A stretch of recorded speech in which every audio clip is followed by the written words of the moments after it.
Qishloq xo'jaligi va oziq-ovqat tarmog'ining muhim qismi g'alla va uni yetishtirish uchun Surxondaryo viloyatida keng imkoniyat mavjud. Shu bois har yili mo'l hosil bo'lgani haqidagi xabarlar eng birinchi aynan shu hududdan tarqaladi. Joriy yilda ham voha mirishkorlari katta marrani bosib o'tib, hatto o'rib olingan hosilning bir qismini ehtiyojmand oilalarga bepul tarqatdi. E'tibor bering, viloyatda 2038 ta fermer xo'jaligining jami 84672 gektar maydonida g'alla parvarishlanib, mo'l hosil olindi. Qabul shahobchalariga 271300 tonna sara don topshirildi. Erishilgan bu natijaga Bandixon, Jarqo'rg'on, Termiz, Qumqo'rg'on va Qiziriq tumani g'allakorlari katta hissa qo'shishdi. Joriy yil viloyatda 248300 tonna tavardon, 23000 tonna urug'lik g'alla hosilimizni to'liq yaratdik. Viloyatimizda bu yilgi joriy hosil yilida har bir g'alla hosillariga shunday agrotexnik tadbirlarni to'g'ri qo'llash natijasida eng yuqori hosilga erishdik. Viloyatda pishib yetilgan hosilni nesnobud qilmasdan yig'ishtirib olishlik uchun 120 ta otryad tashkil etildi.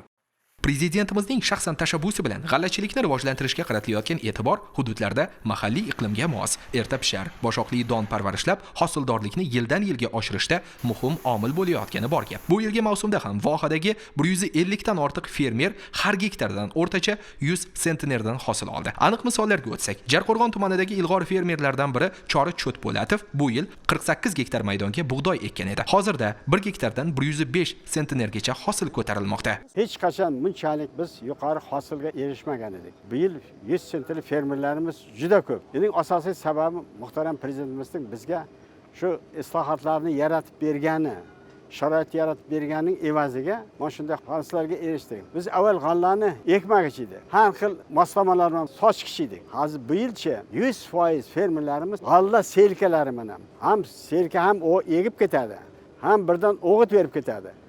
Natijada har bir dona bug'doyga bir dona, ikki donadan o'g'it tushyapti. Yana agrotexnikalarni qo'lladik. Ilm bilan birgalikda g'allani 100% mexanizatsiya o'tkazdik. Hozir ko'plab fermerlar doimiy ilmiy tadqiqot institutlari bilan, olimlar bilan birga maslahatlashib, birga ishlayapti. Shuning natijasi hosildorlik deb katta natijaga erishyapmiz.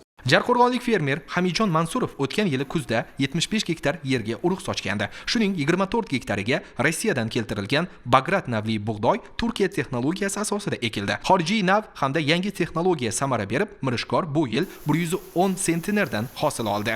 Sohaga berilayotgan e'tibor va to'g'ri yondashuv o'z samarasini va natijasini berdi. Oldinlari biz faqat nurida bug'doyni sepib olib, faqat suvlab o'g'itini berardik bo'ldi. Alohida bir texnika egat olish uchun, alohida texnika urug' sochish uchun, alohida texnika dori sepish uchun ishlatilgan. Bu xarajatlarni ko'paytiradi. Yangi bitta texnikaning o'zi 3 ta vazifani bajaradi. Urug' sepadi, dori sepadi, egatni oladi. Bu ham cho'ntakka foyda, ham xirmonimizni yuqori hosil yetishtirishga sababchi bo'layapti. Dehqonchilik uchun ob-havo injiq kelgan yilda ham mo'l hosil to'plangani fermerlarni saxovatli ishga undadi. Ijtimoiy reyestrga kiritilgan qariyb 20 ming oilaga 5,5 ming tonna bug'doy yetkazib berildi. Bundan tashqari fermerlar har bir ishchisiga kamida 300 kilogramdan jami 14300 tonna don tarqatdi. Aslida g'alla xirmonini to'ldirish katta g'alaba, chunki don mamlakatimizning rizq ro'zi, to'kin dasturxoni demakdir.